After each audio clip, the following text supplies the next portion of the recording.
ఒక్కొక్కడు చూడండి అసలు భగవద్భక్తి, పాపాలు, పుణ్యాలు, దేవుడు, పక్కవాడిని పట్టించుకోవడం ఏమీ ఉండదు. వాడు చాలా ఐశ్వర్యవంతుడిగా ఉంటాడు. ఒక్కొక్కడు చాలా పవిత్రమైన జీవనంతో ఉండి దరిద్రుడిగా ఉంటాడు. అప్పుడు సాధారణంగా ఏమంటారంటే, ఏమండి భగవంతుడు అన్నవాడు ఉంటే ఈయన ఇలా ఉండడం ఏంటి, ఆయన అలా ఉండడం ఏంటి? కరెక్ట్. దీనికి జవాబు ఒక్కటే. సనాతన ధర్మంలో ప్రాణప్రదమైన సిద్ధాంతం ఏమిటంటే కర్మ సిద్ధాంతం. గత జన్మలలో మీరు చేసిన పాపపుణ్యాలు ఏ ఉన్నాయో వాటిని మీరు ఈ జన్మలో అనుభవించాలి అని. ఆయన గత జన్మలలో పుణ్యం చేశాడు, దాని ఫలితం ఇప్పుడు ఐశ్వర్యం అనుభవిస్తున్నాడు.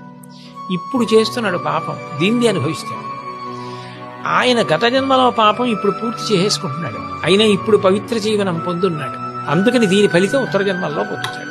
అప్పుడు ఆయనకి హెచ్చరిక, ఈయనకి భుజం మీద చెయ్యి పెట్టి అభినందించి అదే పవిత్ర మార్గంలో వెళ్ళడానికి తోడ్పాటు.